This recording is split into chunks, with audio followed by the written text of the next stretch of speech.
This channel is part of the History Hit network. Stick around to find out more. 400 years ago, one man launched a crusade against the forces of darkness. To people who believe literally in magic, these are murder weapons, and they're terrifically effective. That man was King James, the first ruler of both Scotland and England. He believed that Satan and a conspiracy of witches were trying to kill him. I do not know Satan, sir. What powers did Satan offer you? What diabolical promises did he make to you? He even wrote a manual on the dangers of witchcraft. This is the story of how one man's paranoia sparked persecution across the British Isles. The witch hunts have to be one of the greatest injustices ever seen in British history. It involves hundreds, if not thousands, of women being put to death for crimes that they could never have committed. In this film, we reveal extraordinary archaeological discoveries, showing the belief in witches survived the King's Crusade. The new thing was dangerous, but if you believe something deeply enough, then the fact that your life is in danger of doing it is not going to stop you. In 1590, the British Isles were ruled by two monarchs, the English Queen Elizabeth I, King James VI of Scotland. In May of that year, James was returning home from Denmark with his new wife Anne. But this honeymoon voyage turned into a nightmare. As the flotilla crossed the North Sea, an enormous storm blew up. According to a sensational account of the incident, the King's ship in particular was buffeted by extreme winds and huge waves. It's said that the ship behaved differently from all the other ships in the flotilla that was coming across with the royal ship itself, that the winds affected it differently, that it couldn't be controlled by the sailors in a natural way, and therefore it was thought that the storm must have been caused unnaturally. James and Anne must be his target. The idea that the storm had been generated specifically to kill the royal couple seeded a terrible fear in James's mind.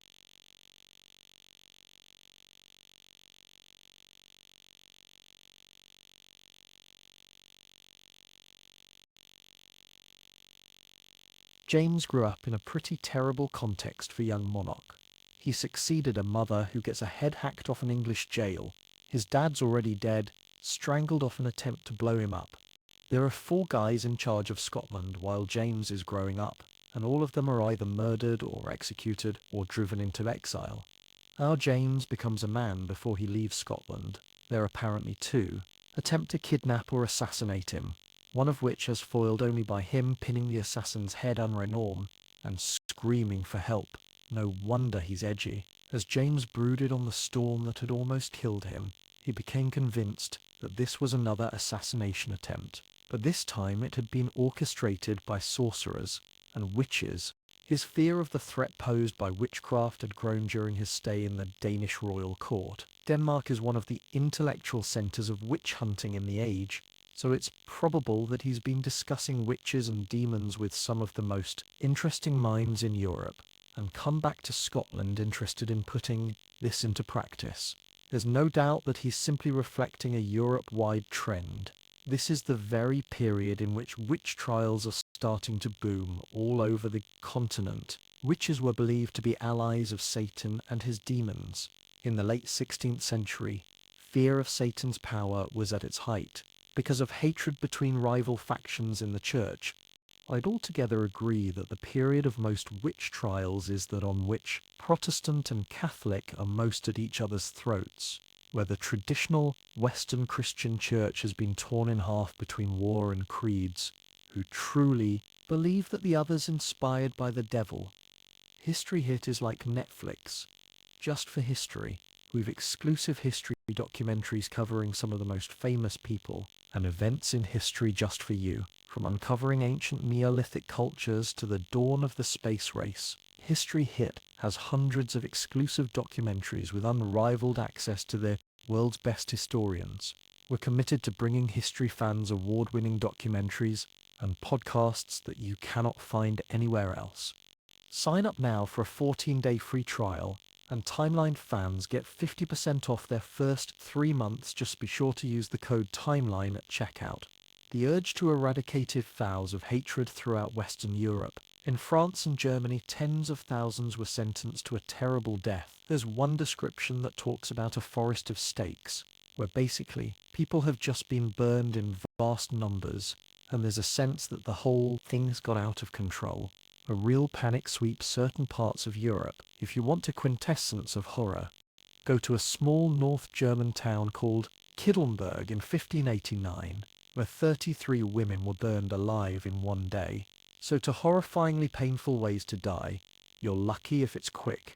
You only need to burn about 20 or 30 people as a time in the average-sized north European town of the age to create the impression of a forest of flaming stakes, and to ensure that if there's the slightest breeze blowing, the houses on the leeward side of the square opposite the wind are going to be coated in from the cobblestones of the pavement to the roofs of the human fat.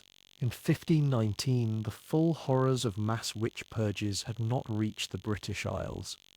The King James was about to change that. The storm that had almost sunk his ship convinced James that Satan was trying to destroy him.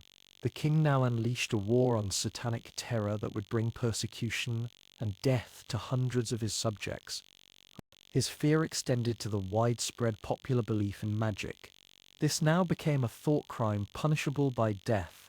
In the 16th century, every village had folk magicians who used herbs and spells to cure illnesses, solve people's problems, or even influence the weather. These men and women were called wise or cunning folk. In the Museum of Witchcraft in Beaver Castle, Cornwall, there is remarkable evidence of the importance of magic in daily life. This is a handwritten book of magic dating from the late 16th century, and it's the personal notebook of a wise woman or cunning man. And it is fascinating evidence of the role that magic played in people's everyday lives. It's a real mixture of herbal remedies, love charms, how to obtain magical objects. So this is a spell for obtaining magical stones out of a swallow. Take him out of the nest and cut him in the middle, and you shall find within the belly of it 3 stones of diverse colours. Virtue of the first is, if thou will give it to anyone, a traveller for child, she shall be speedily delivered. The virtue of the red stone is, if thou put it in thy mouth, thou shalt obtain anything thou wilt demand. Healing magic was particularly important because doctors were very expensive. These traditional healers were really very central people in their communities, right at the heart of people's lives.